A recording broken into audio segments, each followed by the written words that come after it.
Hər birinizi salamlayıram. Bu videomuzda bəzi test nümunələrinin ən qısa üsullarla həll qaydasına baxacağıq.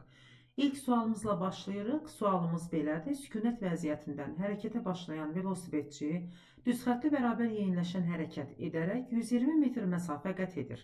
Sərf olunan zamanın ikinci yarısında gedilən yolu hesablayın. Əgər cisim sükunət vəziyyətindən hərəkət edirsə, təbii ki, bu bərabər yeyinləşən hərəkət olur. Və bu zamanı neçə hissəyə ayırsa, biz həmən hissələrə uyğun zaman aralıqlarını bilməliyik ki, cisim həmən zaman aralıqlarında tək ədədlər nisbəti qədər yol gedir. Məsələn, mən zamanı 3 bərabər hissəyə ayırıramsa əgər, onda bilməliyəm ki, zamanın birinci hissəsində, birinci t zaman müddətində x qədər yol gedir, ikinci t zaman müddətində 3x, sonrakında 5x, daha sonra 7x və s. Yəni bu tək ədədlər nisbəti şəklində getməlidir. Bu məndən məsələdə zamanı neçə hissəyə ayırmağımdan asılı olaraq mən bunu özüm yaza bilərəm. Mən amma diqqət eləsəm görürəm ki, məsələdə ikinci yarısı deyirsə, deməli yəni yolu 2 hissəyə bölübdür. Zamanı da 2 hissəyə bölüb. Onda mən bunu bu şəkildə yaza bilərəm. Deməli, zamanın birinci t müddətində x qədər yol gedirsə, ikinci t müddətində artıq 3x qədər yol gedir və bu mənim ümumi yolumdur. Ümumi yolum 4x-dir. Deməli, nə qədər ümumi yolum var imiş? 4x qədər. Onda yazıram. 4x bərabərdir 120-dirsə, x bərabərdir 30-dur. X-a haranı demişəm? Birinci yarısında gedilən yol 30 metrdir. Deməli, ikinci yarısında gedilən yol 90 metrdir. Yəni, 120 metri birinci yarısında 30 metr gedib, ikinci yarısında isə 90 metr. Bizə ikinci yarısında gedilən yolu soruşduğu üçün düzgün cavab olmalıdır. B variantı 90 metr. İkinci məsələmizdə avtomobilin spidometrinin göstərişinə əsasən sürətini təyin etməliyik. Bunun üçün biz əvvəlcə spidometrin bir bölgüsünün qiymətini tapmalıyıq. Bir bölgü qiyməti düsturumuz B minus A bölünsün N idi. Yəni, istədiyimiz iki ən yaxın bölgü, məsələn, 60-dan 40. İki ən yaxın bölgü, deyək ki, 60 B-dir, 40 da A-dır. Ən yaxın bölgünü biri-birindən çıxdım. 60 minus 40. Böldüm aradakı cizgilərin sayına. Cizgiləri sayıram 1, 2, 3, 4. 4 cizgi var. Onda 20 bölünsün 4-dən mən alaram ki, bir bölgünün qiyməti 5-dir. Ancaq bir bölgü qiyməti 5-dirsə, indi spidometrin göstərişinə baxıram, harada dayanıbdır. Diqqət eləsəm spidometrin göstərişinə.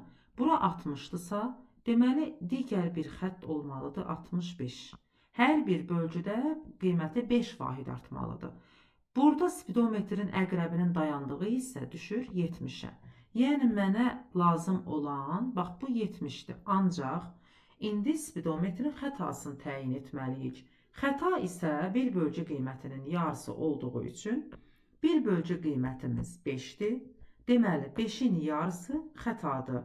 Onda cihaz xətası 5 bölünsün 2 bərabərdir 2,5 eləyir.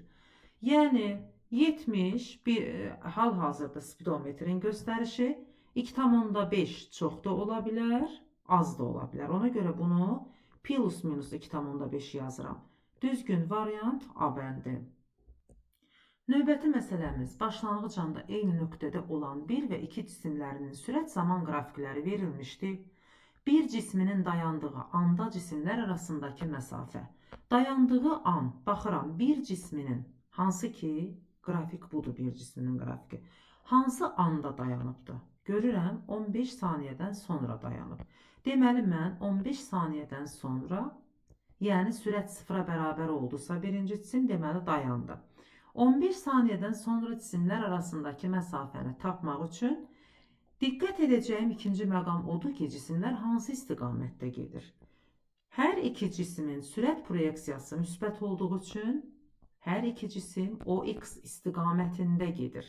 Yəni, birinci cisim OX istiqamətində, deyək ki, belə gedirsə, ikinci cisim də yenə OX istiqamətində gedir. Onda eyni istiqamətdə gedən cisimlər arasındakı məsafəni tapmaq üçün təbii ki, onların getdiyi yollar bir-birindən çıxmalıyam. Əgər əks istiqamətdə getsəydilər, onda gedilən yollar toplanmalı idi. İndi birinci cismin getdiyi yola 15 saniyə ərzində VT qrafik altında qalan fiqur sahəsi bizim getdiyimiz yoldur. İkinci cismin getdiyi yol isə ikinci cismin əmələ gətirdiyi qrafiklə, yəni zaman oxu arasındakı fiqurun sahəsidir. Baxın, yəni mən bu fərqi tapmalıyam. Fərq bizə diqqət eləsək, yuxarıdakı üçbucağı verdi. Baxın, bu üçbucaq fərq elədi. Yəni, yuxarıdakı sarı üçbucağın sahəsini tapsam, deməli cisimlərin getdikləri yolların fərqini tapmış olaram. Onda sarı üçbucağın oturacağı 10, hündürlüyü 10. Yarısı üçbucaq sahəsi, bu isə bizə 50 metri verdi. Düzgün cavab D variantı. Növbəti məsələmiz çeviri üzrə hərəkətə aiddir.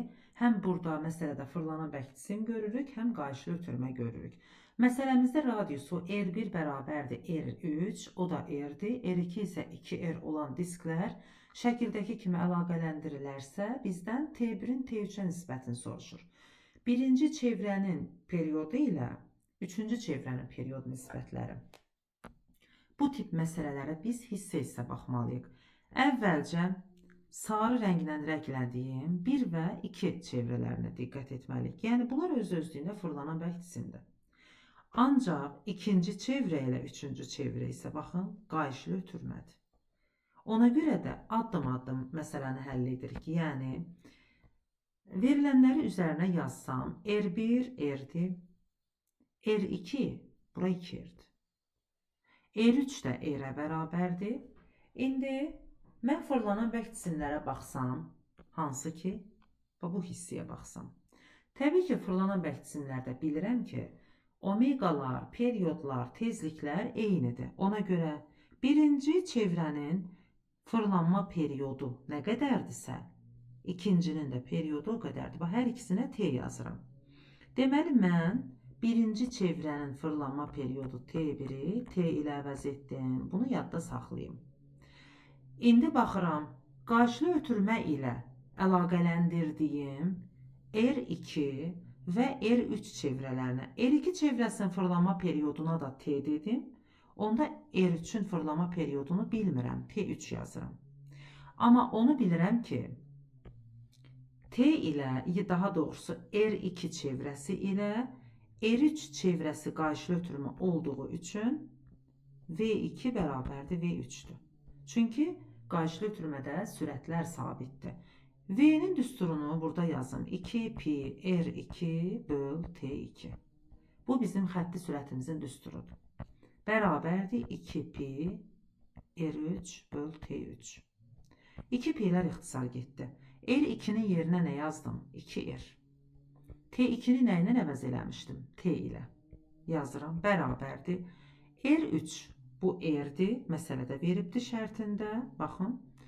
T3'ü də axtarıram. Bunu bilmirəm. Deməli, buradan aldım ki, T3 T böl 2 imiş.